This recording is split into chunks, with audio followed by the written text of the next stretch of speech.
¿Por qué los medicamentos son tan caros?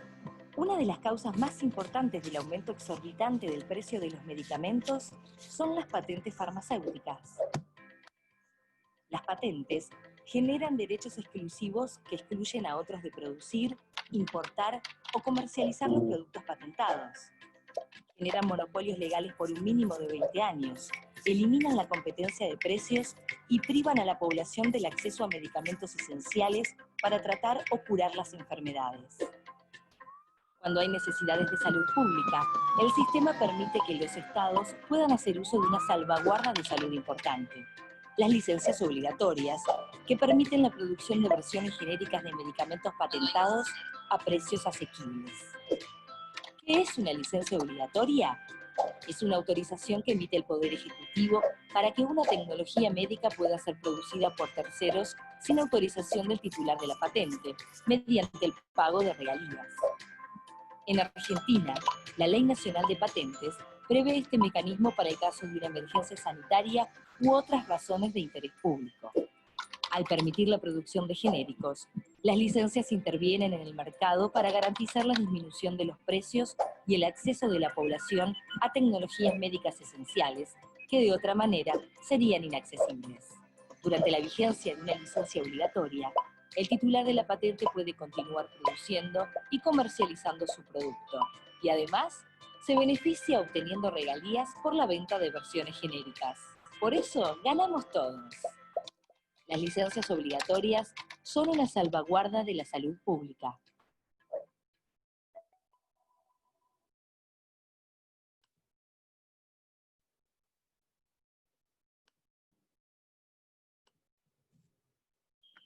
Hola, buenas tardes a todos y todas. Mi nombre es Lorena Digiano y en nombre de la Red Latinoamericana por el Acceso a Medicamentos, Redland, les doy la bienvenida y les agradezco el interés por este tema. Hoy es la segunda jornada en la que vamos a conversar de distintos temas que tienen que ver con el acceso a medicamentos y a vacunas en el marco de la crisis sanitaria que genera la pandemia del COVID-19. Vamos a tener tres oradores muy interesantes. Vamos a comenzar con Germán Velázquez, que él es de South Center, es filósofo y economista, es director del programa de medicamentos esenciales de la Organización Mundial de la Salud y funcionario de esa organización por más de 20 años, con un reconocimiento y liderazgo en los debates de propiedad intelectual y acceso a medicamentos, especialmente en la Organización Mundial de la Salud. Autor del Libro Rojo, la primera publicación de la OMS sobre las contradicciones entre las patentes y el acceso a los medicamentos, contradicción que sigue vigente 26 años después y que hoy nos tiene en este escenario actual. Actualmente es asesor especial en políticas de salud en South Center, el Centro del Sur. Bienvenido, Germán. Germán va a hablar de las distintas opciones de abordajes que se analizan para salir de la crisis sanitaria que provoca el COVID-19 en el marco del sistema de patentes. Germán, la palabra es tuya.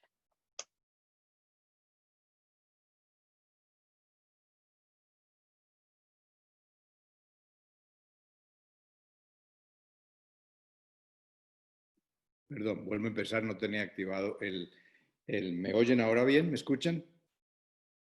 Bueno, muchas gracias por la invitación y felicitaciones a los organizadores porque esta reunión se está pasando en un momento muy oportuno porque están sucediendo muchísimas cosas y en una forma muy rápida.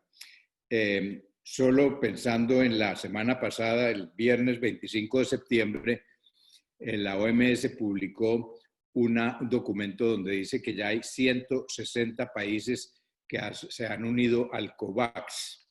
La mayoría de ustedes deben saber muy bien qué es el COVAX, pero el COVAX era un mecanismo que crearon entre la OMS, el CEPI, la Alianza para las Vacunas Gavi, para prepagar una vacuna que todavía no la tenemos, pero van a pagar por adelantado con dineros públicos y están haciendo presiones muy fuertes a todos los países para que nadie se quede afuera. Yo creo que al final de todo, con el terrorismo que están haciendo un poco, diciendo que si no adhieren al COVAX se van a quedar sin vacunas, yo creo que al final todos los países miembros de la OMS se van a adherir al COVAX y se la quedarán fuera probablemente Rusia, los Estados Unidos y la China, que tienen una perspectiva o que ha anunciado una perspectiva muy distinta en lo que sería una vacuna si es de origen chino. Pero lo que yo reflexionaba un poco cuando el anuncio de la OMS de que los 160 países ya son miembros del COVAX, yo decía más bien que las preguntas que hay que hacerse en este momento es ¿quién dirige el COVAX? ¿Quién está detrás del COVAX?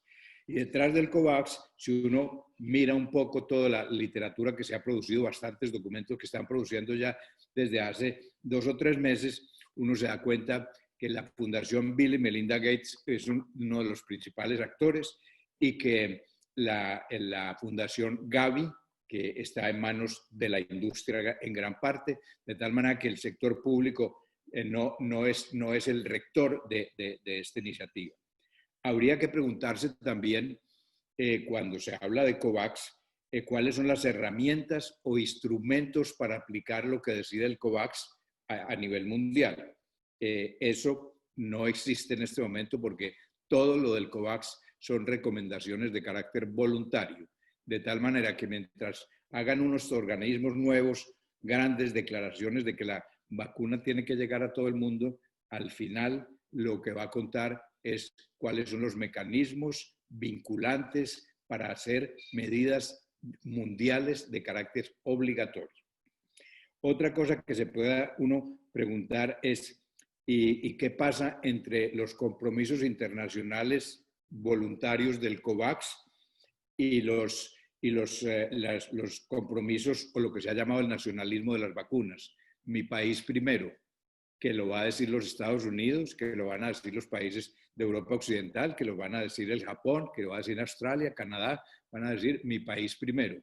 Y resulta que si uno suma esos países que acabo de nombrar, 6, 7, 8 países que acabo de nombrar, y las necesidades que tienen ellos, ya suma más que lo que es la capacidad mundial por año, de tal manera que lo que nos está mandando el mensaje es que los países en desarrollo y los países de desarrollo medio, pues les van a llegar la vacuna de aquí 2, 3, 4 años, como pasó un poco hace 25 años cuando la llegada de los primeros antirretrovirales, pues llegaron a los Estados Unidos y Europa, y en África, que era el continente más necesitado en ese momento, se demoraron 3 o 4, 5, hasta 5 años para llegar los primeros antirretrovirales al África, que llegaron en el 2003 o 2004. De tal manera que ese es otro problema. ¿Cuál es otro problema? ¿Cuáles son las relaciones de COVAX con estos que acabo de nombrar, con la industria farmacéutica y con la Fundación Bill y Melinda Gates? Eso hay que saberlo muy bien, porque por ahora en COVAX hay un silencio total en lo que es las cuestiones de propiedad intelectual, hay un silencio total en lo que son los costos verdaderos de investigación y desarrollo de la vacuna, de manera que ya han habido anuncios, los dicen que va a costar X dólares, no sé qué, pero la relación al costo, eso no lo han dicho nada. Y esto con la agravada, insisto, de que los fondos son fondos públicos, de tal manera que debía haber una transparencia por lo menos. Entonces, yo les voy a unir, anunciaba Lorena que yo iba a hablar un poco de cuáles serían los mecanismos con que podríamos salirnos de este o tratar de salir de esto. Resulta que tenemos en la próxima semana hay el Consejo Ejecutivo de la OMS, un consejo extraordinario que va a analizar cuál es el estado de la implementación de la única resolución que hizo la Asamblea Mundial de este año, el 18 y 19 de mayo, que fue una asamblea virtual donde se pasó una sola resolución que se llama la respuesta al COVID. Resulta que si uno ve la historia un poco de la OMS, ha habido una primera reforma hace unos 30 años, en el año de 1978, lanzada por el director general de esa época, Mahler, donde hubo un cambio radical al rumbo de la OMS. La OMS se volvió una agencia normativa a nivel mundial, financiada 100% por dineros públicos. En el año de 1998 llega la señora Brundtland y hace una reforma de carácter bastante neoliberal, y ella empieza a entrar dineros públicos al presupuesto de la OMS, y ella es la que inicia lo que yo llamo hoy en día privatización de la OMS. Digo privatización porque hoy en día más del 15%, solo el 15% son las contribuciones regulares públicas de los países miembros, y mucho más de 80% son las contribuciones del señor de la Fundación Bill y Melinda Gates y de la industria farmacéutica y algunos fondos públicos, pero que vienen en forma voluntaria para que esos 6 o 7 países que están dando dineros gigantescos voluntarios, ellos puedan no solo fijar las prioridades, sino que puedan incluso poner gente de ellos para que son unos comités de consulta y no sé qué, que en realidad son los que están dirigiendo el programa y que está en eso. No es por casualidad, o solo paréntesis, hoy en día el programa de medicamentos de la OMS, que fue bastante vocal y bastante fuerte en lo que era la aprobación de las famosas flexibilidades del acuerdo de los ATPIC. Hoy en día el programa de medicamentos está financiado más de 80% por la Fundación Bill y Melinda Gates, y el resultado lo sabemos todos los que estamos aquí oyendo y presentes, que la OMS no habla más de licencias obligatorias, por ejemplo. La OMS está hablando que es mejor ir por vías voluntarias. Después llega Margaret Chan, que llega a la OMS en el año del 2011, si no estoy mal, y al final, justo faltándole 2 meses del primer mandato, ella dice, en palabras de ella, voy a lanzar la reforma más importante que haya tenido la OMS en su historia. En sus 70 y pico de años era lo más importante. ¿Por qué Margaret Chan, como un director que lleva 5 años, lanza una reforma 5 meses antes de terminar el mandato? Bueno, fue simplemente una maniobra para poderse reelegir, y la verdad es que todos los países se dieron cuenta que si estaba empezando y le han aprobado que fuera una reforma sustancial, pues la tenían que dejar, y se fue reelegida como siendo candidata única a la dirección de la OMS. Todos conocemos, porque esto ya es historia reciente, ella pasa 5 años haciendo una serie de reformas que fueron bastante ambiguas, bastante criticadas desde el inicio, porque hubo el día que lanzó ella en la Asamblea Mundial de la Salud que iba a ser una reforma. Entonces muchos países, sobre todo países en desarrollo, le dijeron, hagamos primero, antes de una reforma, un diagnóstico, que es lo que tiene el enfermo, para ver cuáles medicinas le vamos a aplicar. Ella dijo que era una cosa que había que ser muy rápido, etcétera, etcétera, y no aceptó que se hiciera un diagnóstico de cuáles eran los problemas de la OMS. De tal manera que la reforma de Margaret Chan, una reforma llena de retazos que no se articulaban los unos con los otros, donde hubo temas como el del FENSA, como cuál era el rol de los actores no estatales, que se llamaban en esa época, cuál era el rol de la OMS, es decir, estaba hablándose de la esencia de si la OMS iba a privatizar o no, y se enredaron. Al final ella no pudo sacar adelante eso de los actores no estatales. Llega Tedros, y nombrado en el año 2016, y en su primer consejo ejecutivo dice en su discurso que va a ser una gran transformación de la OMS. No se atreve a hablar de reforma, porque la palabra reforma ya la había desprestigiado la señora Chan. Y cuando está el pobre Tedros tratando de transformar la OMS, cae el COVID. Y el COVID le rompe por completo lo que estaba haciendo. Entramos en esta etapa de urgencia, y se hace la tal Asamblea Mundial de la Salud, que aprueba una de las resoluciones más débiles que se haya hecho en la OMS en los últimos 30 años en materia de medicamentos. Porque a pesar de que como 10 o 12 jefes de Estado y primeros ministros hablaron en la Asamblea Mundial virtual y todos hicieron grandes declaraciones muy pomposas diciendo que los medicamentos y la futura vacuna tenían que ser bienes públicos mundiales. Al final, los negociadores de los mismos países, de los presidentes que estaban haciendo esta declaración, dijeron que no hablaron una palabra de bien público mundial, ni hablaron de patentes, ni hablaron de propiedad intelectual, de manera que aquello se quedó ya hacía 15 años, cuando el acceso a antirretrovirales era complejo y difícil. Hubo muchas resoluciones que se pasaron que hablaba de licencias obligatorias, que hablaban del full uso de las flexibilidades del acuerdo de los artículos. Resulta que en medio de este caos, los Estados Unidos anuncian en mitad de la pandemia que van a dejar la OMS. Que si eso sucede con la reelección, si Trump es reelegido, evidentemente que va a suceder eso y van a efectuar la salida. Yo cínicamente me digo que tal vez la OMS sin los Estados Unidos estaría mejor que con los Estados Unidos, porque el rol de los Estados Unidos es atenuar y rebajarle el nivel de técnico a la OMS y hacer que todo sea voluntario y enredar todo tipo de resoluciones, incluso de normativas.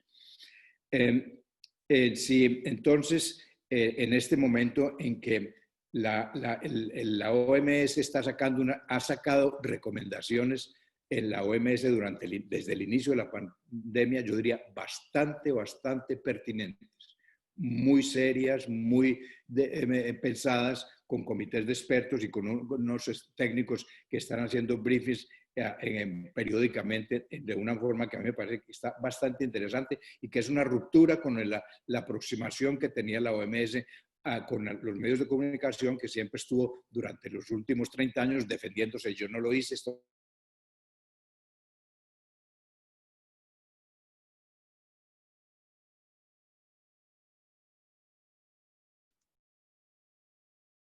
Hola, Germán. Creo que perdimos la conexión. Por ejemplo, para ir a algo que sucedió en los últimos días. Resulta que Francia y otros países decidieron que la cuarentena no eran 14 días, sino que iban a ser solo 7 días, por motivos estrictamente financieros. La OMS se pronunció que no había razones para que se redujera de 15 a 7 y sin embargo los países lo hicieron. Así con muchas cosas, la OMS no ha sido oída. En medio de este desconcierto, resulta que hay 2 países que toman la iniciativa de reformar la OMS desde fuera. Y hace 2 meses, hace un mes y medio, lo que llaman aquí los diplomáticos desde hace 30 años, que es, aquí lo llaman un non-paper. ¿Qué es un non-paper? Yo le decía a Francisco por teléfono ayer que la traducción al español de un non-paper es, a mi juicio, alguien es tirar, se dice en Colombia, no sé si se dice en el resto de América Latina, tirar la piedra y esconder la mano. Es decir, el país que quiere testar las aguas como están, saca un documento y ¿están viendo mi imagen también? Perdón, porque no veo sino a Francisco Rossi, pero bueno. Sí. Muy bien, y entonces sacan un documento que es un documento de unas 15 páginas y que es muy interesante y vale la pena analizarlo. Y es lo que yo voy a hacer un poquitico ahora aquí, porque yo en un primer momento tuve una reacción bastante fuerte, sí, bueno, íbamos a reunir incluso los países del centro-sur para una reunión para ver cómo nos posicionábamos frente a ese non-paper sacado por Alemania y Francia, que ni siquiera fue en el seno de la OMS, pero que arriesga, hay rumores ya en este momento aquí, que el Consejo Ejecutivo que tendrá lugar el 5 de octubre se va a discutir este documento. Entonces, ese documento yo lo he analizado, lo estoy analizando, ya he analizado bastante, casi todo, tiene 10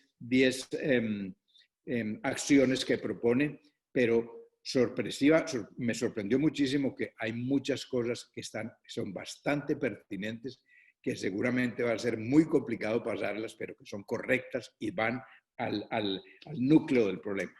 Lo interesante del documento es que lo primero que hace, las primeras 2 o 3 páginas, dice cuáles son los problemas de la OMS. Es exactamente lo que no hizo Margaret Chan antes de empezar su famosa reforma. Ellos dicen, ¿qué es lo que está pasando en la OMS? Y ellos lo primero que dicen, la OMS perdió el control de su presupuesto. En otras palabras, yo lo diría Velázquez, la OMS dejamos que fuera privatizada. Ellos no lo dicen, pero dicen, este es el principal problema de la OMS, que se perdió el control del presupuesto.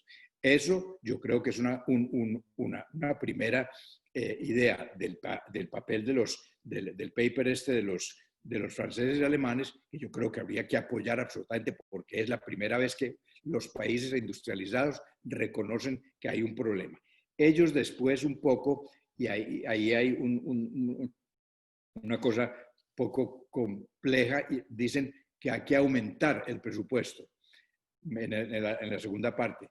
Yo creo que en la OMS no se trata en este momento de aumentar el presupuesto. Hay que ver de dónde viene el presupuesto y quién maneja el presupuesto para que haya una independencia, una neutralidad total y que no sea Bill Gates el que está manejando la OMS.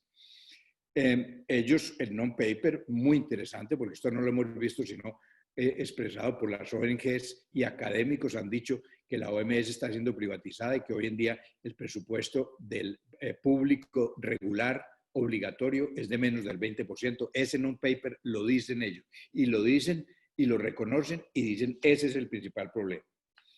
Bueno, yo creo que aquí el primer remedio a este problema tendría que ser para remediar esto, porque entonces ese es el problema, entonces ¿cómo se puede remediar? Yo creo que habría que insistir que la Organización Mundial de la Salud pase una resolución aprobada por la Asamblea que diga vamos a retomar el carácter público de la organización en los próximos 4, 5, 6, 8 años, en lo que sea la forma como van a negociar, y vamos a tener, el próximo año tendríamos un control del 15% del 20%, del 25%, del 30%, hasta que llegar por lo menos que el 51% del presupuesto de la OMS esté en manos del sector público de los países, de los 194 países miembros. Una cosa también que se debía hacer en ese momento es que nadie, ni privado ni público, pueda tener más del 10, máximo 15% del presupuesto de la organización. Yo creo que eso es muy sano, porque ¿qué pasa? Mañana sale los Estados Unidos de la OMS y resulta que la Fundación Bill y Melinda Gates va a tener 20-25% del presupuesto de la OMS, va a ser el mayor accionario, el propietario principal. Bueno, siguiendo con el non-paper, el non-paper habla también de que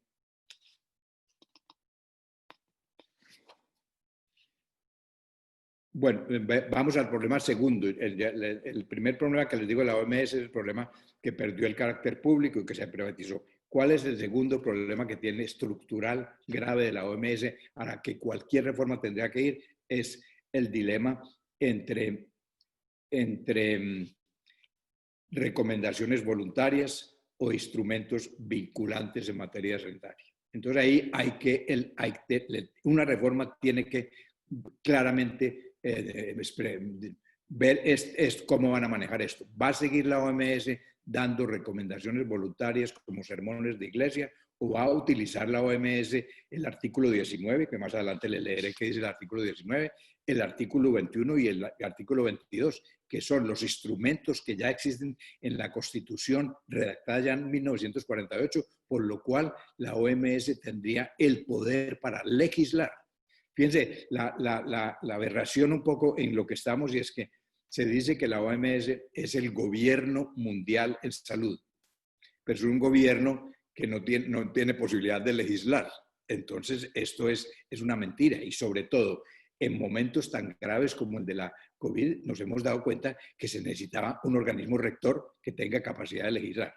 Evidentemente que la OMS tiene una capacidad de legislar, que les acabo de mencionar, el artículo 19 de la Constitución, que dice: la Asamblea de la Salud tendrá autoridad para adoptar convenciones o acuerdos con respecto a cualquier asunto que esté dentro de la competencia de la organización. Y siguen otras líneas donde dice: después de esa negociación marco aquí en Ginebra, tendrá que ir al Parlamento de cada país y ser aprobado y volverse en ley, y esa ley tiene instrumentos para ponerlo en práctica y tiene sanciones, etcétera, etcétera. Todo un mecanismo. Eso ha pasado una sola vez en la historia con la Convención Marco del Tabaco, que ya hoy en día firmaron 177 países, y ustedes ya vimos nosotros los de mi generación, vimos el cambio radical, que ya no se fuma en los transportes públicos, en los aviones, en las oficinas, etcétera, etcétera, hasta el punto que hubo una tentativa, yo no sé si pasó, durante la COVID en España iban a legislar que no se pudiera fumar en las calles de Madrid. Yo no sé al final si eso pasó, lo denunciaron, pero ya ni en la calle se podría fumar entonces. Es muy interesante porque entonces existe el mecanismo en la OMS para que se hagan leyes sanitarias de carácter internacional. Curiosamente, la Organización Mundial del Comercio tiene una serie de sanciones, de normas vinculantes acompañadas de sanciones. Si un país miembro de la OMC no cumple una normativa relacionada al comercio internacional, le pueden poner sanciones y lo obligan a que ejecute y se adhiera a las normas. Lo que está relacionado con la salud y la vida y la muerte de las personas, eso no es todavía de carácter obligatorio. De tal manera que ese es el segundo problema de la OMS. El tercer problema que tiene la OMS, y aquí es una cosa mucho más delicada y con mucha más controversia, y hay una división, incluso muchos países en desarrollo, sobre todo africanos, no quieren oír de esto. Es el dilema entre lo normativo y la ayuda humanitaria. Desde que la OMS trató en desastre, o no trató, llegó tarde de varios meses a lo que fue la pandemia del ébola, los países africanos protestaron muchísimo, muchísimo, y la única forma de Margaret Chan fue agrandar el presupuesto y el departamento y el poder de lo que estaba tratando con emergencias, y crearon una unidad gigantesca con 150 millones de dólares en ese momento para tratar de la ayuda humanitaria. Yo personalmente que la OMS debía ser una institución de carácter normativo estrictamente, y que saque de vez en cuando una norma que sea vinculante y la haga cumplir con mano enérgica. De manera que en vez de tener 2.500 personas en Ginebra, podrían tener 500 personas no más, y podría funcionar mejor. Si algo funciona bien, o funcionaba hasta que los Estados Unidos o Trump decidió que iba a acabar con el multilateralismo, la OMC no tiene oficinas ni nacionales ni regionales, tiene 500 empleados en Ginebra y funciona a la maravilla, o funcionaba a la maravilla cuando estaba funcionando. De tal manera que yo creo que la OMS, el hecho de decir que se repite en todos los foros, en todos los medios, en todas las asambleas mundiales de salud, es una ilusión, para decirlo elegantemente, lo podríamos decir que es una mentira. Que la OMS va a coordinar a todos los actores en salud es total mentira, porque esos actores como Gavi, como UNITAID, como el COVAX, como las otras agencias de Naciones Unidas, como el Fondo Global, como el PNUD, etcétera, etcétera, tienen un presupuesto a veces 10 veces más grande que el de la OMS, de manera que ellos no van a coordinar, la OMS no va a coordinar de una forma voluntaria actores que están en manos del sector privado. De manera que es una ilusión, eso hay que olvidarse. Entonces, que la OMS haga normas de carácter vinculante y obligatorio, que todos esos grandes actores, Gavi y compañía, tengan que seguirlos de una manera obligatoria. Bueno, aquí hay quiero hacerles un paréntesis interesante, porque hay una cosa que se llama el reglamento. ¿Cómo estoy de tiempo? Te quedan 5 minutos. Perfecto. El Reglamento Sanitario Internacional es algo, en mucha literatura ustedes van a encontrar que es de carácter obligatorio. No es de carácter obligatorio porque no está basado en el artículo 19, está basado en el artículo 21 y 22 de la Constitución de la OMS y por lo tanto dice la finalidad y el alcance del Reglamento Sanitario Internacional que fue aprobado en el 2005, consiste en prevenir la propagación internacional de enfermedades y proporcionar protección frente a ellas, controlarlas y darles una respuesta de salud pública, todo ello de forma proporcional a los riesgos que suponga para la salud pública, evitando, oigan, en esta última cifra que dice el Reglamento Sanitario Internacional, evitando interferencias con los viajes y el comercio internacional. Estrictamente hablando, hoy en día se está violando el Reglamento Sanitario Internacional porque se pusieron barreras a los viajes, al comercio internacional. El comercio internacional se fue abajo a causa de las medidas nacionales que tomaron los países que dijeron paramos la economía. De manera, y esto no se podía en el actual reglamento internacional vigente, y entonces no es por casualidad que el non-paper de los franceses y alemanes dicen que hay que reformar el reglamento internacional, sanitario internacional. Ellos van a varias acciones, voy a ir muy rápidamente. La primera es, ellos admiten que hay que considerar que aumentar las contribuciones obligatorias para equilibrar el presupuesto de la OMS, que entre paréntesis, desde el año 80, la Asamblea Mundial, desde el año 80, estamos hablando ya de 30 años, ¿no? Más, 40 años, se votó en la Asamblea una cosa que llamaba el crecimiento cero. Y todos los años que se aprueba el presupuesto, si ustedes van al Comité B, donde se discute el presupuesto todos los años en la Asamblea, están aprobando el presupuesto al cual se le hace un preámbulo. Este año será con crecimiento cero y solo se hace un ajuste por el costo de la vida y no más. La acción número 2 dice el no paper de los franceses y alemanes que se refuerce el rol normativo de la organización, de tal manera que va en la línea de que lo que yo les decía hace un momento, lo que quiere decir que hay un segundo elemento del papel de los franceses y alemanes que es rescatable y que va al problema, uno de los problemas estructurales. Dice el non-paper también en la tercera acción que hay que establecer estructuras de gobernanza sólida y sostenibles que permitan a la OMS proporcionar una supervisión y orientación adecuadas. Pero se queda ahí. ¿Qué dice eso? No dice nada todavía, porque eso que permita supervisar y orientar y coordinar, hay que darle instrumentos para que pueda coordinar, que es lo que no tiene en este momento o que no le dejan utilizar más bien.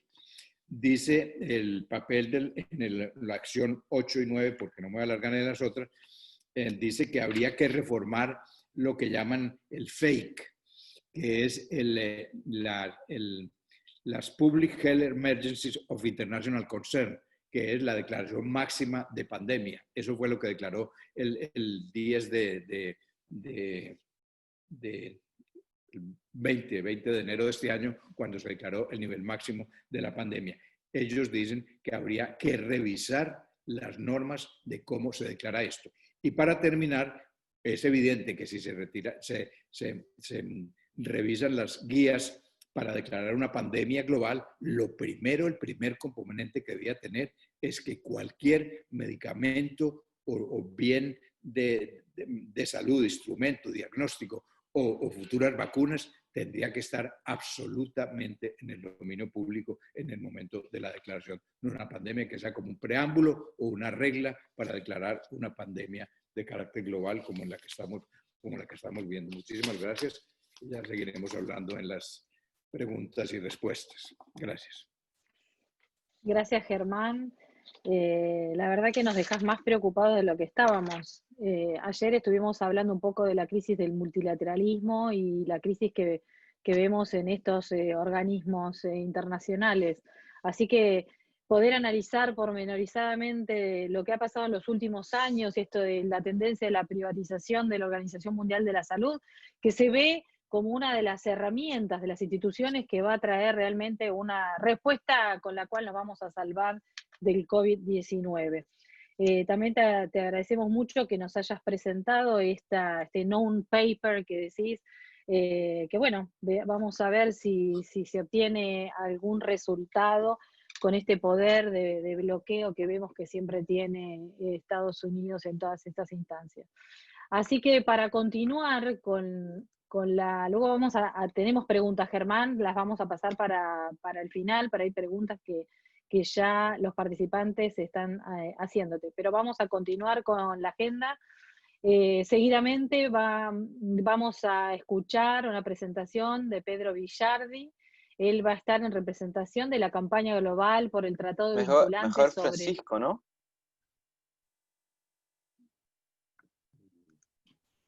Mejor Francisco.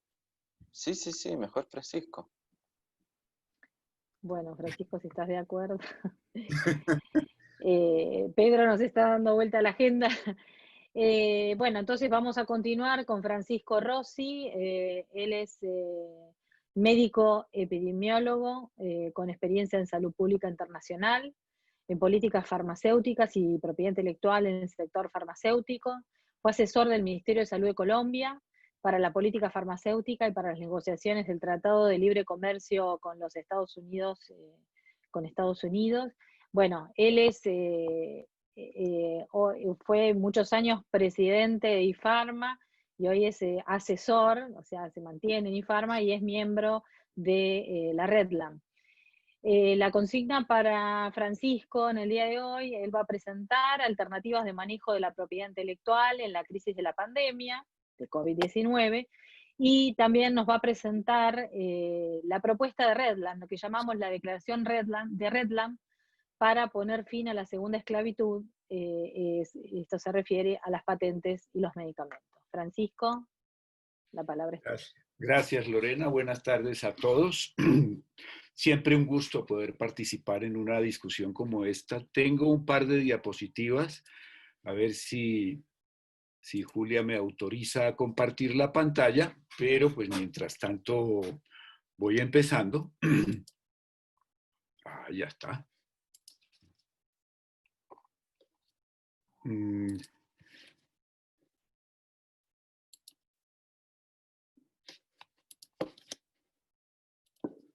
bien. Espero que ya la están viendo. Yo la estoy viendo.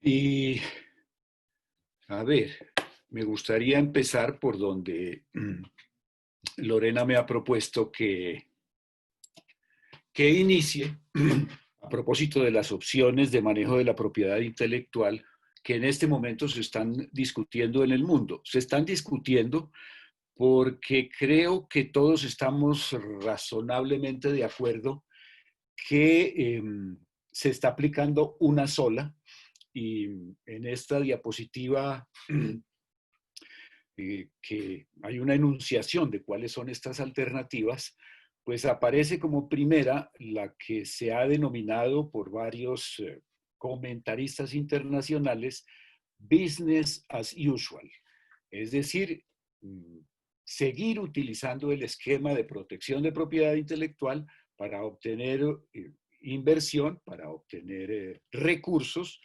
Lo que puede ser novedoso y puede ser interesante en las actuales circunstancias es que son predominantemente inversionistas públicos, gobiernos, filantropía, para que cualquier vacuna o un tratamiento que eventualmente funcione se maneje bajo mecanismos de apropiación privada. Es decir, protección de patente, fijación de precio de monopolio, negociación en un esquema que no es novedoso, que es más de lo mismo y en el que solamente el ingrediente que se ha querido mostrar como si fuera solidario, como si fuera humanitario, y pues en esto repito algo que Germán también describió con bastante precisión, en estos mecanismos, particularmente COVAX,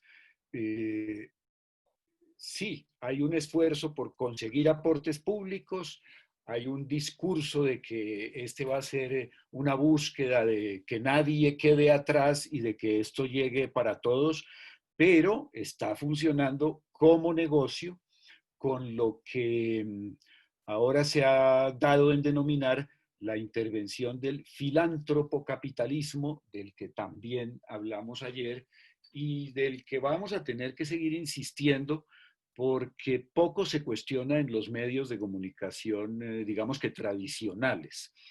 En el marco de las ONGs nos hemos demorado y yo creo que nos hemos demorado en interpretar el papel de la filantropía y el papel de la fundación de Bill y Melinda Gates, como nos demoramos mucho y hay aún hoy quienes se manifiestan en favor del Fondo Global y defienden el Fondo Global como la iniciativa que permitió resolver en buena medida los problemas que teníamos de acceso al VIH, tuberculosis y malaria, y que al final fue un mecanismo de poner la filantropía con aportes públicos adicionales al servicio de la permanencia del sistema. Alguna vez en algún debate nos preguntábamos si el mundo hubiera tolerado el costo moral que tenía ver la enorme cantidad de muertes por VIH, por SIDA, en un esquema en el que la tarea era sobre todo mantener los precios y la exclusividad en el manejo de los antirretrovirales, especialmente al inicio de la pandemia, cuando la pandemia del VIH, la primera que tuvimos, y que el ingreso de los genéricos fue muy lento y el Fondo Global jugó el papel de poner dinero para que quienes no pudieran pagar tuvieran con qué mantener el esquema global y los negocios globales. Esa es una reflexión que no hemos hecho sobre el Fondo Global, o no se ha hecho suficientemente, pero que hoy con COVAX y con lo que está pasando se ha hecho evidente. Y no es una buena noticia y el resultado final no es muy prometedor, especialmente para los países de ingreso medio, como lo estamos diciendo en nuestra declaración de Redlam y como lo ha mencionado el doctor Velázquez, vamos a ser los terceros, vamos a tener que esperar en la fila, pues porque cuando esto funciona como negocio, los que más paguen van a ser los primeros que van a tener acceso a medicamentos o a vacunas. Se discutió mucho y tuvo, digamos que alguna repercusión internacional la propuesta del presidente de Costa Rica de utilizar un pool de licencias voluntarias, un pool de licencias voluntarias, un patent pool, para en este marco, digamos que poner en común derechos de propiedad intelectual mediante un mecanismo de licenciamientos administrado por la OMS o por el Patent Pool, para que estos productos pudieran, digamos que aumentar las opciones y tener oferta de genéricos, cosa que ya está sucediendo, por ejemplo, con el Remdesivir, medicamento para el que todavía no sabemos si va a tener alguna utilidad real y solamente en un país está aprobado, pero ya hay producción de genéricos mediante licencias voluntarias. La propuesta del presidente de Costa Rica era bastante más ambiciosa y era original de América Latina. Lamentablemente, esa propuesta fue muy, muy maltratada, como fue muy maltratada la propuesta del secretario general de Naciones Unidas de definir una vacuna o un tratamiento como bien público global. Fueron propuestas que la comunidad internacional las puso con letras doradas, las saludó, les puso mucha emoción, pero al final no hizo nada práctico para que ninguna de las dos propuestas pudieran funcionar. De hecho, la propuesta del presidente de Costa Rica fue una carta al director de la OMS y el director de la OMS ni siquiera la incluyó en las discusiones de la asamblea, a pesar de que se la habían presentado con un mes de algo más de anticipación, y citó una reunión muy simpática y muy emocionante y muy emocional después de la asamblea, después de aprobada la resolución, y dejó sin respaldo a la única propuesta que se había hecho de usar mecanismos voluntarios, que se quedó ahí y que era una propuesta, estoy ya en la segunda opción, de utilizar las flexibilidades de los tratados internacionales. Algunos países, pues para no abundar más en esa situación de las licencias voluntarias, pasemos a las obligatorias. Algunos países han considerado que, puesto que existe esta opción y que además es clarísima y está en el centro de la declaración de Doha, si hay una emergencia, cualquier país va a poder utilizar las flexibilidades como las licencias obligatorias. En cualquier caso, no ha sido ni mucho menos algo masivo, pero varios países han decretado que si hay una vacuna o si hay una tecnología o un medicamento para tratar, para enfrentar la pandemia, inmediatamente o casi que de manera automática, por razón de la emergencia, se otorguen licencias obligatorias.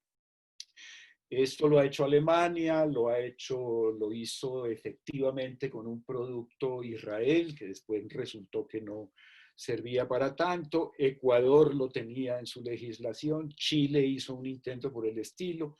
Colombia hizo una cosa que parece un poco un remedio y no sabemos si fue intencional o fue un problema de ignorancia, que fue declarar de interés público las tecnologías cuando estábamos ante una emergencia, que es la primera condición para poder otorgar licencias obligatorias. Eso quedó allí, fue declarado contrario a la Constitución y en Colombia no quedó muy claro ese tema. Vamos a ver si insistimos. Pero pues no ha sido algo, digamos que mayoritario, y por supuesto no ha tenido una influencia en el marco de las discusiones globales. Hay una alternativa que pudiera ser distinta y que, si bien forma parte de las flexibilidades, pues la hemos querido plantear como una opción, digamos que un paso superior, que es un poco lo que propuso el secretario general de Naciones Unidas, aunque también corresponde a una suspensión temporal de la aplicación de derechos de propiedad intelectual para las cosas que tengan que ver con la pandemia, que sobre eso el South Center hizo desde abril, incluso antes, una propuesta y posteriormente un documento de la aplicación del artículo 73, una de las flexibilidades en situaciones por razones de seguridad nacional, que es parte de lo que tenemos hoy por hoy. Cualquier país podría suspender temporalmente los derechos de propiedad intelectual, pero en su versión más motivadora y más alentadora, más esperanzadora, lo que decía el secretario general de Naciones Unidas era: paremos, esto no se puede manejar como hemos manejado los problemas graves de salud en el pasado. Esto es un problema de toda la humanidad, vamos a afrontarlo como humanidad, no vamos a usar derechos de propiedad intelectual y vamos a declarar cualquier tecnología un bien público global. Y tiene un componente de no trabajemos con el secretismo y la fragmentación que significa el sistema de patentes, que alarga el proceso para llegar a una vacuna o a una respuesta y complica y duplica y hace que sea mucho más costoso, y además después nos va a salir más costoso precisamente porque se hace en secreto para poder después tener una patente y más bien pasar a mecanismos de ciencia abierta. Por eso nos parece que no es solamente el uso de una flexibilidad, sino una propuesta un poco más de fondo y que tiene mucho parecido con algo que Germán pasó muy rápido, y es la posibilidad de hacer un tratado internacional vinculante para la promoción de la innovación que podría, digamos, que asimilarse mucho a esta propuesta, que fue muy discutido en la comisión, en el panel de alto nivel del secretario general del anterior secretario general de Naciones Unidas, y que fue una propuesta muy, digamos que muy discutida y muy bien, muy eficazmente combatida por los países desarrollados que les interesa utilizar la opción 1 que tan buenos recursos, que tan buenos rendimientos les genera. Hay una propuesta alterna que es la que hemos discutido con mucha fuerza en RedLAM y que estamos empezando a presentar internacionalmente y que queremos en alguna medida hoy hacer un lanzamiento, cosa que a mí me da mucho gusto hacerlo en representación de todos los integrantes de RedLAM, pero pues diciendo que esto es el resultado de muchos años de trabajo, de muchas organizaciones y de muchas personas que tenemos muchas memorias en el camino para que dejemos de seguir discutiendo qué hacemos dentro de un régimen que no está respondiendo a las necesidades de los países en desarrollo, que al contrario nos está poniendo una carga económica, una carga sanitaria y nos está poniendo una carga de muertes evitables, y el causante son las patentes. La causa es el régimen de patentes, y que nuestra propuesta en muy pocas palabras es no más patentes para medicamentos. Eso le hemos puesto, digamos que varios elementos que tienen mucho de histórico, que tienen mucho de relaciones entre el norte y el sur, que tienen mucho de la discusión de la disparidad. Estamos embarcados en unas discusiones como si todos los países fuéramos iguales, y como dijo alguna vez algún director de la Organización Panamericana de la Salud, no hay nada tan injusto como tratar como iguales a los que son diferentes. Estamos tratando de que tengamos que cumplir el mismo tipo de reglas los países que estamos atrasados en el desarrollo con los países desarrollados, que son los que ponen las reglas del juego, y cosa tan curiosa, son los que se benefician de las reglas del juego. Y esta declaración, que voy a volver a la primera diapositiva, la hemos titulado y le hemos puesto, después de muchos debates, el nombre de El fin de la segunda esclavitud. Tenemos algunos debates de si la figura de la esclavitud es, digamos que un poco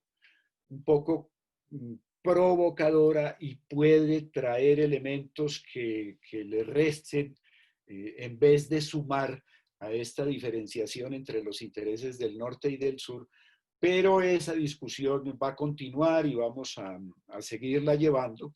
Lo que sí está claro es que, y allí lo dice la leyenda, necesitamos plantear un cambio que comienza por no aceptar lo que se nos ha impuesto como inevitable, que en eso tiene mucho parecido con la esclavitud. La esclavitud se impuso a los países coloniales, a las colonias, se impuso como algo inevitable, casi que como algo natural. La religión lo respaldó, la ley lo respaldó, el orden económico internacional respaldó la esclavitud y se dedicó a discutir las normas, los procedimientos, los mecanismos, los costos y los precios de los esclavos, y sobre eso hay mucha literatura jurídica, exactamente como hoy estamos discutiendo los costos, las normas, la aplicación de la cláusula, las flexibilidades de los derechos de propiedad intelectual, que no están acabando con la libertad del individuo, están acabando con la vida y con la salud de los individuos. Ahí es donde consideramos que esto que se nos impuso, estamos obligados a responderlo, a eliminarlo, a darlo por terminado y pasar a un esquema en el que los medicamentos que además, y aquí me voy a otro tipo de argumentos, digamos que han sido impuestos incluso a pesar de los conceptos técnicos y jurídicos en los que se sustenta la posibilidad de otorgar patentes para medicamentos. En las discusiones que teníamos con el doctor Luis Guillermo Restrepo, que ustedes ven aquí, es el autor de la famosa frase que ha inspirado estas comparaciones entre la esclavitud y las patentes. Con él mismo, en el seno de las negociaciones del Tratado de Libre Comercio con Estados Unidos, teníamos un debate. Muchos países consideran que las patentes se deben otorgar para proteger invenciones. No se otorgan patentes para descubrimientos. Ustedes entienden que un medicamento pueda considerarse una invención y no un descubrimiento. Lo que uno hace es, y en cualquier caso es mediante una teoría, encontrar un producto que puede ser útil para una enfermedad y empezar a hacer observaciones de si funciona o no funciona. La mayor parte de medicamentos que son derivados de plantas medicinales, que son derivados de minerales, son el resultado de la observación, son un descubrimiento. Alguien pudiera decir que algún medicamento pudiera considerarse una invención porque se hizo como desarrollo teórico en un laboratorio. Eso, por ejemplo, se argumenta a propósito del imatinib.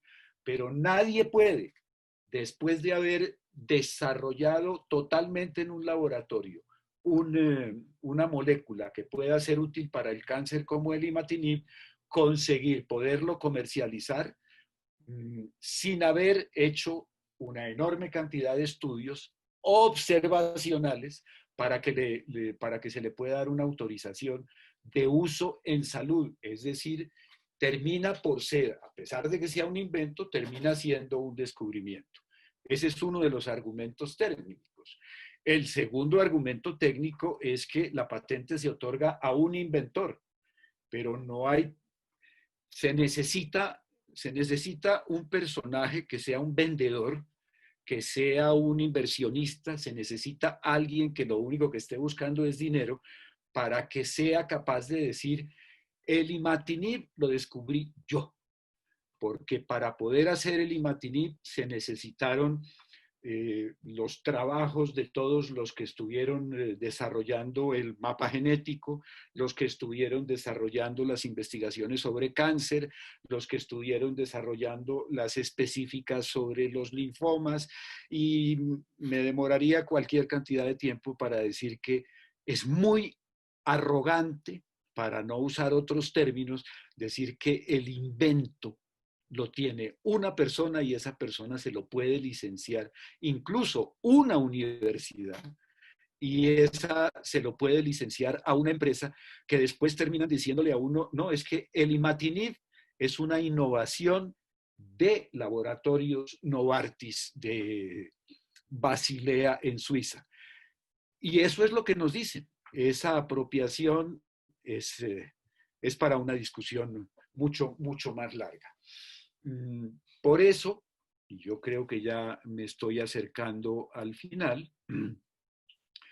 la declaración que estamos proponiendo se fundamenta en una comparación entre lo que nos pasaba con la esclavitud y lo que hoy nos pasa con los derechos de propiedad intelectual, en la medida en que se convierte en un mecanismo de transferencia de recursos, de transferencia de dinero, de apropiarse de de la productividad de los países colonizados hacia los países coloniales, de los países en desarrollo hacia los países desarrollados. No se nos olvide que en buena medida las guerras de independencia del siglo pasado y del siglo antepasado fueron guerras de independencia contra los monopolios que permitían sacar recursos de las colonias hacia los centros de poder de aquella época.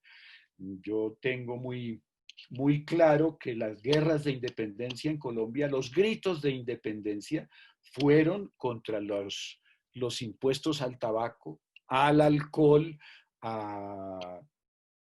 el monopolio de la sal, por ejemplo, que tenía Inglaterra sobre India y que fue la primera marcha de Gandhi por la independencia de la India y luego por el monopolio de los textiles que tenía Inglaterra sobre la India. Aquí les dejo, ya más o menos cerrando e invitándolos a que lean la declaración que está en la página de RedLam y que la suscriban y que impulsen esta iniciativa de acabar con las patentes en el mundo. Esto que ustedes ven aquí es un regalo que me hizo Roberto López con una información que me parece que es muy interesante sobre la lógica de exclusión que tienen las patentes.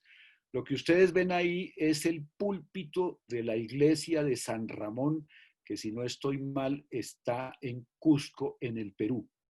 Este púlpito fue hecho por un grupo de artesanos, carpinteros, en una pieza de madera de un solo árbol que estuvieron tallando durante varios años los artesanos por encargo del obispo de la Catedral de San Ramón. Y el obispo, una vez que este púlpito, que es absolutamente espectacular, absolutamente precioso, y que él lo encargó porque quería tener el púlpito más hermoso del planeta, él quería que nadie más pudiera tener un púlpito como este. Y cuando este púlpito estuvo terminado, el señor obispo, por la gracia de Dios, ordenó que los artesanos fueran eliminados para que no pudieran hacer un púlpito parecido para nadie más. Cualquier parecido con lo que pasa con el régimen de patentes y lo que nos ha pasado con el VIH y nos puede terminar pasando con la COVID-19 cuando tengamos algún remedio, que no se diga que es pura coincidencia. Y ahí termina mi presentación. Ya lo que tengo que hacer es devolver la palabra y devolver en alguna manera tengo que poder dejar de compartir pantalla. Stop, claro, arriba está. Arriba hay un botoncito, ¿viste donde estamos nosotros? Nos corres un cachito y... Ya está. Muy bien. Bueno, muchas gracias, Francisco, por tu presentación tan completa, por presentar las diferentes iniciativas y sus modelos que se vienen discutiendo desde que comenzó la pandemia para dar una respuesta a este tema del acceso a las tecnologías médicas.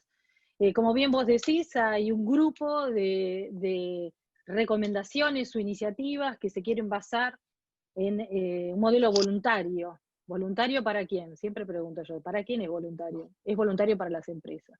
Con lo cual ya tenemos sobradas experiencias de lo que pasa cuando las empresas se les pide que voluntariamente cedan derechos que no quieren ceder, en realidad, porque se dedican a los negocios y eso es lo que siempre buscan.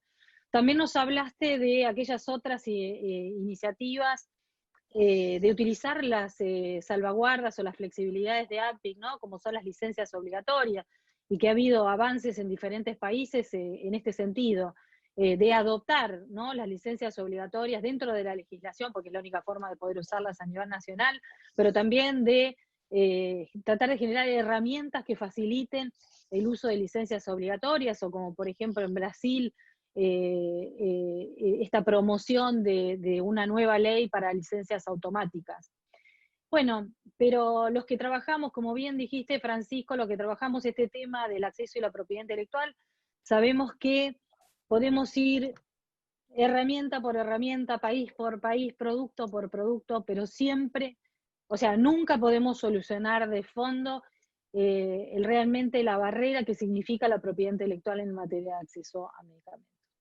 Pero por otro lado vemos que tenemos un sistema agotado, un sistema que nos prometió tecnologías médicas y casi no tenemos innovación, que la mayor parte de las solicitudes de patentes que tenemos en las oficinas de patentes son evergreening, son abuso del sistema. Y bueno, y precios altos. Y también vemos la contradicción de que las tecnologías médicas se terminen cotizando en la bolsa de Nueva York, porque se trata de compañías que comienzan a obtener patentes solo con la finalidad de lucro y que el derecho a la salud queda relegado. Bueno, por eso creo que esta propuesta, esta declaración de Redland, tiene que ver un poco también con reflexionar de que podemos reformar la Organización Mundial de la Salud, podemos llevar distintas iniciativas para que desde ahí se coordinen y podemos, como dijo Germán, dotar de mayor capacidad legislativa a la Organización Mundial de la Salud. Pero ¿saben qué? Lo que nosotros vemos es que este problema en particular de la propiedad intelectual sobre las tecnologías médicas nació en la Organización Mundial del Comercio. Y es ahí donde creemos tenemos que ir a debatir y a recobrar la soberanía que los países en los años 90, con ese movimiento neoliberal, nos hicieron firmar. Entonces, nos metimos ahí y ahí tenemos que salir. Por eso este comentario me sirve para pasar al siguiente orador del día de hoy, que es Pedro Villardi. Él va a estar en representación de la campaña global por el Tratado Vinculante sobre Derechos Humanos y Empresas Transnacionales. Pedro es doctor en Ciencias Humanas y Salud, tiene un título por el Instituto de Medicina Social de la Universidad del Estado de Río de Janeiro, coordina el grupo de trabajo sobre propiedad intelectual y es coordinador de proyectos en la Asociación Brasileña Interdisciplinaria de la SIDA, que es AVIA y GTPI. Y él va a hablar de cómo podemos capitalizar esas lecciones aprendidas que venimos acumulando en este proceso hacia el tratado vinculante sobre derechos humanos y empresas transnacionales, para generar una campaña que tenga como fin retirar las tecnologías médicas del arte. Pedro, la palabra es tuya. Muchas gracias, Lore. Gracias, Francisco. Gracias, Germán, por las charlas anteriores. Fueron muy, muy importantes. Y Francisco, me acuerdo que una vez estábamos en UNASUR, ahí en un evento que pasó en Quito. Y vos habías hablado antes de mí con una intervención muy interesante y yo quería referirme a la intervención que hiciste y yo le dije, bueno, y si ustedes se acuerdan lo que ha dicho Pacho, y la gente empezó a mirarse así, ¿quién es Pacho? Y después Germán habló después de mí y dijo, bueno, por Pacho se refiere el doctor Francisco Rossi. Y siempre me acuerdo de eso cuando voy a hablar después de ti. Así que bueno, gracias por la invitación y gracias a todos y todas por estar con nosotros en ese importante debate. Empiezo hablando un poco de qué es la campaña global. Así le llamamos campaña global porque tiene un nombre larguísimo, que es la campaña global para desmantelar el poder corporativo, poner fin a la impunidad y reclamar la soberanía de los pueblos. Cosas muy sencillas de hacer, ¿no? Y así es que ya llevamos un buen tiempo en este trabajo. Bueno, la campaña global está formada por más de 250 movimientos sociales de todo el mundo y son grupos que trabajan en los territorios desde la lucha en contra de la minería, los sindicatos y la lucha por la seguridad alimentaria y también la lucha por el derecho a la salud. O sea que es una campaña que está presente en todos los continentes del mundo y que tiene muchas áreas de actuación. Es una campaña de confluencia entre en muchas luchas. Y por eso se aprende mucho ahí, se aprende sobre estrategias, se aprende sobre solidaridad, se aprende sobre formas de luchar en contra el poder de las transnacionales. Porque de hecho, lo que todas esas luchas tienen en común es una resistencia fundamental al poder de las transnacionales que en cada área particular avanza sobre los cuerpos, avanza sobre las tierras, avanza sobre los derechos de los pueblos, avanza sobre la ancestralidad de la gente y avanza sobre la salud, avanza sobre el derecho a la alimentación y de hecho privatiza todo lo que puede. O sea que la lucha de la campaña es una lucha en contra las barreras y es una lucha en contra la privatización. Es una lucha para que tengamos para que tengamos formas de subsistir plenas, solidarias, equitativas y que tengan la dignidad de la persona, de las personas en el centro de las formas de vida. Y desde 2014 esa campaña se ha dedicado muchísimo a un proceso que empezó en el Consejo de Derechos Humanos de la ONU, que es el proceso de la elaboración de un instrumento vinculante sobre empresas transnacionales y derechos humanos, que le decimos es el proceso del tratado. ¿Qué es el proceso del tratado? En 2014 se votó y se aprobó, los países votaron favorablemente, una votación muy apretada, la resolución 26, ¿cómo se dice eso? Slash, gracias, 26 barra 9, que constituyó un grupo intergubernamental de trabajo, un grupo intergubernamental de trabajo para redactar un tratado vinculante sobre empresas transnacionales y derechos humanos. El objetivo de ese tratado es establecer normas vinculantes, o sea, normas que deben ser adoptadas por los estados para llenar las lagunas que existen en la ley internacional que le permiten a esas corporaciones transnacionales a usar todos los tipos de derechos que hay de los pueblos.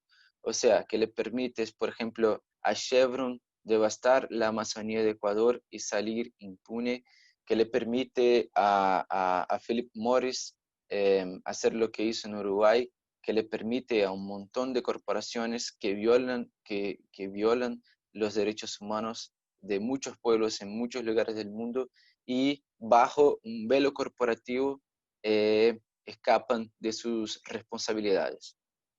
Así que ese era el objetivo de esa resolución, establecer ese tratado vinculante para punir, para responsabilizar las corporaciones transnacionales por violaciones de derechos humanos. ¿Y por qué eso era tan importante para combatir la impunidad, para parar la impunidad? Era muy importante porque el velo corporativo, eso que le permite a las corporaciones explotar a la tierra, explotar a la gente y decir, bueno, mi empresa matriz está en Ámsterdam o está en Berlín y la violación pasó en Laos y la violación pasó en Quito y la violación pasó en Montevideo. El hecho de que pasó en Montevideo no me hace responsable porque yo estoy en Alemania, porque yo estoy en Canadá, porque yo estoy en Estados Unidos. O sea, el velo corporativo sirve para que las empresas no sean responsabilizadas por sus violaciones. Y ese era una esperanza muy grande que ese tratado fuera, que hiciera posible responsabilizar a esas corporaciones. Y bueno, desde Redland, ¿por qué nos juntamos en ese proceso? Nos juntamos en ese proceso porque Germán y Francisco ya hablaron antes de mí, porque está puesto en el movimiento de acceso a medicamentos una división muy grande en el debate sobre acceso a medicamentos está puesta una división muy grande, muy importante, entre reglas voluntarias y reglas obligatorias. Las reglas obligatorias son todas para los países. Los países tienen que respetar la propiedad intelectual. Los países están obligados a tener leyes que, que hagan válida una patente por mínimo de 20 años. Pero las empresas, sobre ellas no hay ninguna obligatoriedad. Todo sobre las empresas es voluntario. Tienen súper derechos y ninguna responsabilidad. Así que para ellas, en el medio de la pandemia, cobrar 20, 30 veces lo que vale una tecnología, en el medio de la pandemia, tener 400, 500 patentes sobre mascarillas, no pasa nada, no pasa nada. Pero un país como Colombia, que decide modificar su ley de propiedad intelectual para hacer más fácil el trámite para la emisión de licencia obligatoria, eso las empresas contestan en la corte. Y no hay necesidad de hablar en términos de pandemia. Eso le pasó en Brasil, pasó en Argentina, pasó en India. Los intentos de modificar las leyes para que sea más fácil garantizar el acceso a medicamentos para la población son frecuentemente cuestionadas en las cortes por esas mismas empresas transnacionales farmacéuticas. Así que se puede aprender de ese proceso del tratado, que es fundamental que las empresas sean responsabilizadas por sus violaciones. Y es fundamental que saquemos del rol de obligatoriedades de los estados el reconocimiento de las patentes farmacéuticas. Hay que invertir, hay que cambiar la lógica de qué es obligatorio y de qué es voluntario. Los países que quieran reconocer patentes farmacéuticas, que reconozcan. Y tiene que ser una lucha de toda la humanidad para que no haya patente farmacéutica en ningún país del mundo. Pero los países tienen que ser libres para elegir qué tecnologías tendrán patentes y cuáles no. Y bueno, y es sobre eso que la Declaración de Redland habla, sobre la soberanía, sobre la democracia, sobre el fin de un sistema de impunidad que empezó en 94, que fue tal vez el más grande golpe de captura corporativa de la historia que hemos visto, que fue la captura corporativa del multilateralismo que benefició únicamente a las empresas transnacionales farmacéuticas. Así que estamos cambiando ese nombre de segunda esclavitud porque hicimos muchas consultas con el movimiento de personas negras y estamos pensando en un otro nombre, pero fundamentalmente lo que está en la declaración es que basta de patentes farmacéuticas. Tras casi 30 años de la obligatoriedad, tenemos muchos datos que comprueban que las patentes son responsables por muertes, son responsables por enfermedades, son responsables por desigualdades y refuerzan el racismo estructural. Así que no es posible que mantengamos ese sistema que promueve la desigualdad únicamente para que los CEOs puedan comprar los coches que quieren, pueden vivir donde quieren. Así que tenemos que decir muy fuerte, basta de patentes farmacéuticas en todos los lugares del mundo. Y bueno, ahora quisiera pasar a una otra parte que es una reflexión que empezó ayer con Gonzalo Berrón, que cómo lo hacemos en un tiempo en que el multilateralismo está totalmente desarticulado. lo que vemos es un abordaje que llamamos de multi-stakeholderism, que es la gobernanza multi-actor, la gobernanza de las partes múltiples, como quieran, que es como si fuera, bueno, pongamos todas las partes alrededor de la mesa, las empresas, los estados, los filantrocapitalistas, la sociedad civil, y juntos vamos a llegar a una solución. No, no vamos a llegar a una solución juntos. Eso no es un modelo democrático. Es un modelo que refuerza las desigualdades, porque es imposible pensar que las corporaciones tendrán cualquier tipo de preocupación que no sea la plata, que no sea el lucro. La preocupación con la salud tiene que ser de los estados. Y por eso hay que parar la privatización de la gobernanza global en salud. Y por eso es fundamental reclamar la soberanía de los pueblos, crear una nueva narrativa sobre qué tipo de multilateralismo queremos, un multilateralismo desde los pueblos, un multilateralismo desde las luchas, y un multilateralismo que sea capaz de sacar la obligatoriedad de patentes farmacéuticas de la Organización Mundial del Comercio. Y por eso necesitamos países que tengan el coraje, que tengan la disposición de estar al lado de sus pueblos y no al lado del gran capital. Bueno, me quedo acá. Muchas gracias y sigamos en el debate. Muchas gracias, Pedro, por tu presentación, bueno, y por hacernos reflexionar con tanta fuerza todo este desafío que tenemos por delante. Pero creo que, yendo al principio de tu conversación, en relación a lo que se logró con la campaña para el tratado vinculante sobre derechos humanos y transnacionales, surgió a partir de un daño al medio ambiente que hizo Chevron en Ecuador, donde la sociedad civil, como vos describiste, se fortaleció y demandó y consiguió esa resolución en el marco del Consejo de Derechos Humanos. Y esto es algo que, digamos, es un modelo muy importante porque en general cuando conversamos o estos planteos, nos dicen, no, pero es imposible, esto que decís, el multilateralismo está en crisis. Entonces, claro, pero el multilateralismo sirvió, creo que lo dije ayer, sirvió para adoptar el acuerdo y ahora no sirve si nos queremos salir. Entonces, ¿cómo es?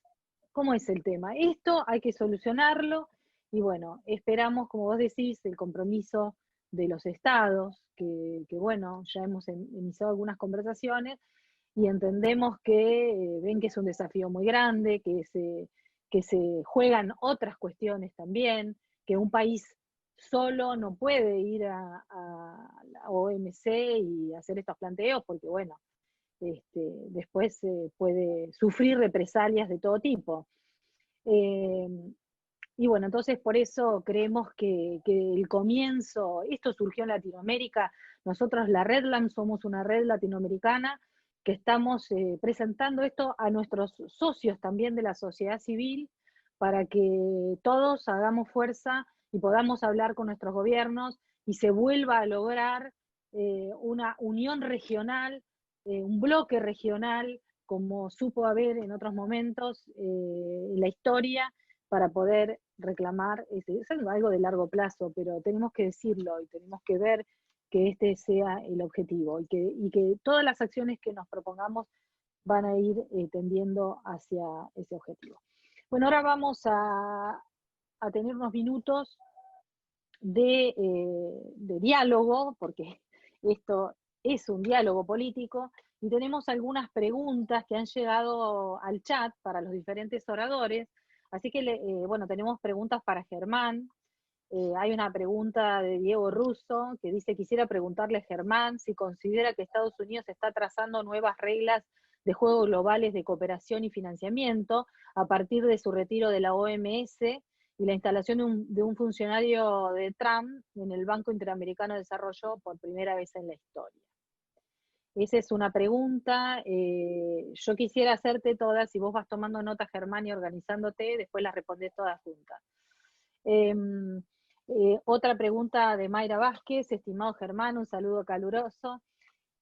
¿cuál crees que es nuestra tarea como sociedad civil del sur en esta situación sanitaria, ya que parece ser que solo seremos representados por ONG y organizaciones civiles grandes que muchas veces no defienden claramente los intereses de países latinoamericanos?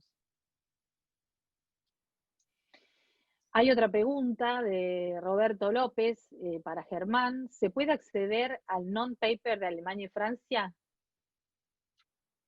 Y luego un comentario, pregunta de Diego Russo, otra pregunta para Germán. ¿Por qué estamos ante un escenario de incertidumbre desolador? ¿Cuáles son las medidas que deberían adoptar los países latinoamericanos para no quedar entrampados en las directrices de la OMS y las extorsiones de las que no se puede escapar por los acuerdos firmados por nuestros países en la Organización Mundial del Comercio? Esta última se encuentra ahora en la puja de poder entre sus directores adjuntos a China, Estados Unidos y Alemania. Gracias. Esas son las preguntas para Germán. Una vez que Germán conteste, pasamos a las de Francisco, que también. Bueno, muchísimas gracias por las preguntas. Voy a tratar de ser lo más breve posible.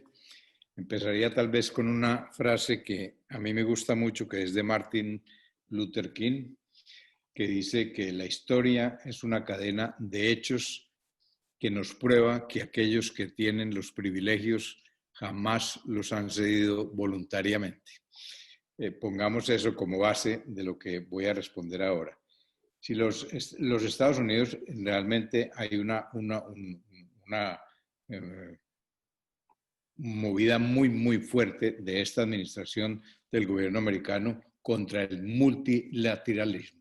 Hasta tal punto que yo personalmente, que hace 25 años estuve militando contra la OMC, hoy en día me encuentro después de 25 años defensor de la OMC, porque es solo en el ámbito multilateral que los países podrían tener una cierta capacidad de negociación y lograr algunas cosas. En la OMC se ve clarísimamente que cuando los países en desarrollo están pidiendo una cosa y, por ejemplo, China, declarándose como país en desarrollo, está al lado de los países en desarrollo, pues las cosas no son como cuando se tratan la negociación de tratados bilaterales, que en realidad es únicamente firmar lo que ellos quieren. Roberto pregunta, y un gusto de que nos encontremos, desafortunadamente que no es al lado de un pisco sour en Lima, pero en que nos encontremos por aquí virtualmente, pregunta si es posible. Con muchísimo gusto yo lo puedo compartir con ustedes. Yo tengo una copia del non-paper, pero yo creo que ya está siendo distribuido por muchas redes, muchas personas, un documento de unas 10 páginas. Bueno, hay una pregunta sobre el papel de las ONGs de los países del sur. Es cierto, hay un problema grave, porque la mayoría se han quedado sin financiamiento y la representación de las ONGs está siendo hoy en día, está un poco cada vez más en manos de multinacionales ONGs. Es decir, aquellas que son mucho más grandes, más vistosas, que tienen oficinas en los Estados Unidos o en Ginebra, son las que están acaparando un poco la palabra y el terreno. Yo creo que hay que ustedes tendrían que hacerles entender pues que ustedes quieren tener autonomía y promover algunas cosas. Pongo, por ejemplo, una cosa muy específica en algo que Francisco hizo referencia. Hay varias ONGs grandes que se han unido y están haciendo campaña por la iniciativa del presidente de Costa Rica. A mí, la iniciativa del presidente de Costa Rica, mi posición es lo que les dije en la primera frase, la cita de Martin Luther King. Estamos en una situación que cualquier cosa que sea de carácter voluntario puede ser interesante y bienvenida, pero jamás será una solución estructural al problema que estamos viviendo. De manera que todo lo que nos digan que voluntariamente o donaciones, eso puede ser bienvenido hasta cierto punto, porque yo, por ejemplo, me preguntaba recientemente, la semana pasada, un periodista español me decía, ¿usted qué piensa de la acción de Bill Gates en la OMS? Yo digo, es negativa, está destruyendo la organización. no es que esté contra la filantropía. Si tienen tanto dinero y tanta voluntad y son tan buenos, que lo den para otras cosas, pero aunque no la den donde se está emitiendo y elaborando la normativa internacional. Que el Bill Gates le dé el dinero al Fondo Global está muy bien para que compre los medicamentos de los cuales él es parte y accionista y propietario y los compre a los precios que sean, muy bien que se utilicen los dineros, pero que lo dé a una agencia regulatoria que debería ser pública, la está comprando y la está privatizando. Creo que esas eran las preguntas. ¿Cuál es el rol de los que estamos aquí esta noche discutiendo? Yo creo denunciar, y yo creo que se gana terreno. Yo les decía en mi intervención, no sé si me cité, pero lo tenía en mis notas, la presidenta de la Confederación Helvética, la presidenta de Suiza, se llama Simonetta Samarango, en su introducción y su discurso a la Asamblea Mundial de la Salud en mayo, dijo, esto es absolutamente imposible que le estemos solicitando a la OMS un rol de coordinador cuando es una agencia que está siendo financiada con fondos voluntarios. Esto es un paso enorme. Es un paso enorme que es gracias a las críticas que están haciendo los organismos no gubernamentales, las ONGs, desde hace años y años ya empiezan a reconocer desde Suiza, desde Francia, desde Alemania, que esto no puede continuar, no podemos continuar con un organismo rector que está financiado con fondos voluntarios y más que voluntarios con fondos privados de la Fundación de Bill y Melinda Gates. Yo los voy ya está, esas son las preguntas para mí. Les agradezco. Hay una más. Una más, a ver, con mucho gusto. Pues si no, me voy. Es de Dora Corbalán, dice, es evidente que no es un tema de países aislados, se debería intentar movidas regionales. En la primera década de este siglo hubo distintos gobiernos. ¿Por qué no se hizo nada sobre las patentes medicinales? Esto es, bueno, para Germán, para Pedro, ¿cómo operan las patentes en las vacunas de COVID después de la pandemia? ¿Qué pasará con su precio? Esa es una pregunta para vos y para Pedro. Bueno, tal como van las cosas, no ha habido ningún anuncio de que no se vaya a patentar la vacuna, la futura vacuna, a excepción de la China. La China, el presidente de la China que habló en la Asamblea Mundial de la Salud en mayo, dijo que si ellos encontraban la vacuna no iba a ser patentado, iba a ser distribuida a nivel global a todos los países, empezando por los países en desarrollo. Las otras patentes, las otras vacunas, todas se ha asumido que serán patentadas. No solo eso, Bill Gates y la OMS y varios han dicho que poner en causa la propiedad intelectual de las vacunas sería tratar de destruir el sistema de innovación, cosa que es una mentira total. Pero lo han dicho y quieren absolutamente que no se ponga en cuestión la propiedad intelectual. Vamos a ver cómo van a suceder las cosas, porque en el momento estamos en una guerra donde el famoso nacionalismo de las vacunas va a operar, porque en el momento en que la tenga Alemania y vayan a decir que la quieren acaparar, los Estados Unidos y Francia van a tratar de comprar absolutamente a precios gigantescos esos laboratorios privados. De tal manera que todavía vamos a ver qué va a pasar. Va a ser una guerra comercial de la cual la salud va a ser casi una víctima antes de ser el primer utilizador de esos descubrimientos, como decía el doctor Rossi, o de esa innovación que dice la industria. Bueno, buenas noches. Muchas gracias, Germán. Bueno, la familia me está esperando para la cena. Sí, nos imaginamos, así que muchas gracias, como siempre, un honor tenerte y bueno, no será la última. Bien, hasta luego. Cuídate mucho. Bueno, seguimos con las preguntas. Tenemos una pregunta de Richard Stern y es para Francisco. Dice, muy interesante de Francisco su evaluación del Fondo Mundial y el impacto que viene para países de ingresos medios, con excepciones hay ONGs en la región que viven del Fondo Mundial y por la infraestructura impuesta por los MSP, no están dispuestos a criticar o intervenir en los sistemas de salud, acerca de las verdaderas necesidades de la población, con excepciones, como dije. El MSP está compuesto de oficiales de gobierno y tienen que aprobar las subvenciones de las ONG. Entonces, Bueno, esa es una de Richard Stern, para Francisco. Hay otra, de Diego Russo. Adhiero a lo que dice Francisco, aunque en muchos países latinoamericanos estamos sujetos al terrorismo económico del CIADI, que falla a favor de las corporaciones multinacionales. Tenemos que salir de ahí. Un comentario sobre eso. Roberto López, el fin del nuevo colonialismo. Bueno, después tenemos para Pedro. O sea, las hago... Pues, bueno, Pedro, te quedó pendiente el comentario de Dora. Sí, Y ¿yo contesto ahora? no, pasamos con Francisco y después vas vos. Dale. En realidad no son, son preguntas, son posiciones, son puntos de vista que además comparto totalmente. Y tal vez me gustaría completar una reflexión que hemos, creo, hecho todos los que hoy hemos tenido uso de la palabra, que tiene que ver un poco con el rol, con el papel que jugamos las ONGs y bueno, en particular aquellas que no estamos trabajando gracias a la filantropía del Fondo Global o de algún otro organismo de esta naturaleza.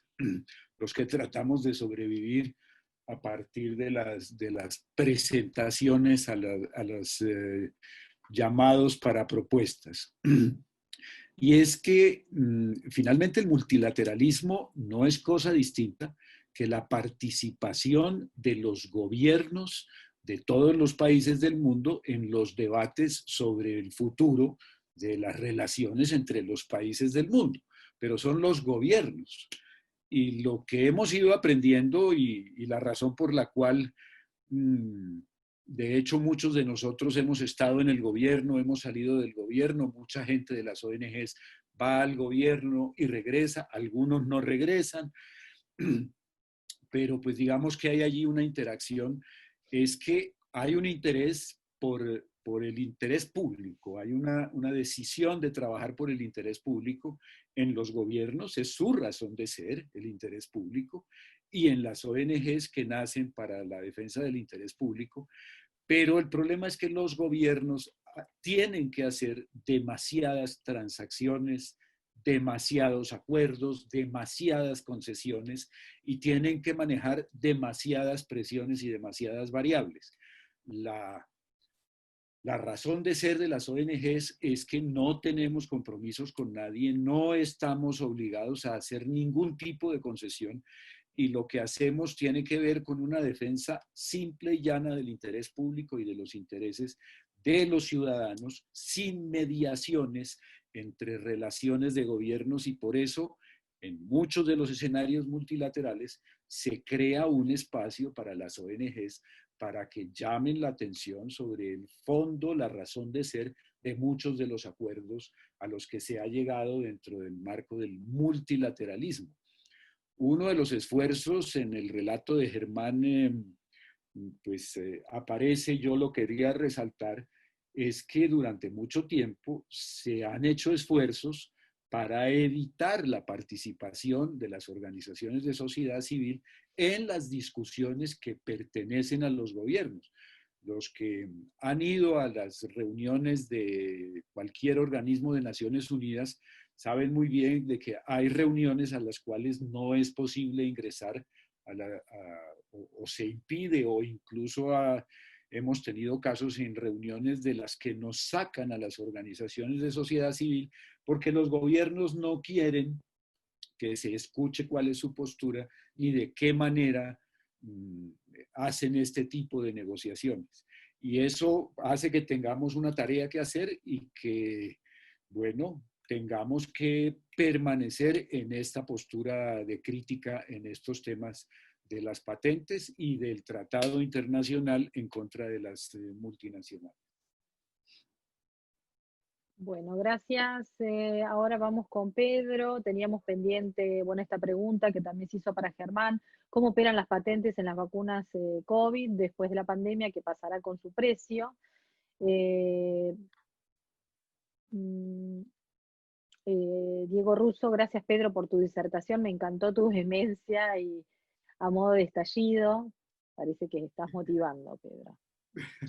Bueno, eso es muy bueno porque es justamente el objetivo de estos diálogos políticos. Pedro, la palabra es tuya. Bueno, primero decir que yo no entiendo mucho después de la pandemia, ¿no? Porque no me parece que haya una fecha de validad para el virus, ¿no? Va a seguir entre nosotros. Capaz que sea posible de flexibilizar el distanciamiento social, pero la pandemia no se va a acabar. Apenas que va a ser posible vivir mejor con el virus, ¿no? Entre nosotros. Así esperamos una vacuna. O con un tratamiento, ¿no? Porque si hay cura también es una manera de, ¿cómo se dice? De controlar la pandemia, ¿no? Pero sobre... Ay, me olvidé la pregunta. A ver, Las en el chat. patentes en las vacunas de COVID, ¿cómo operan? Dice. Y bueno, yo no soy un especialista en vacunas, pero yo entiendo que las patentes sobre las vacunas operan como las patentes sobre los medicamentos. Que las empresas piden un montón de patentes, que intentan extender su monopolio hasta que puedan para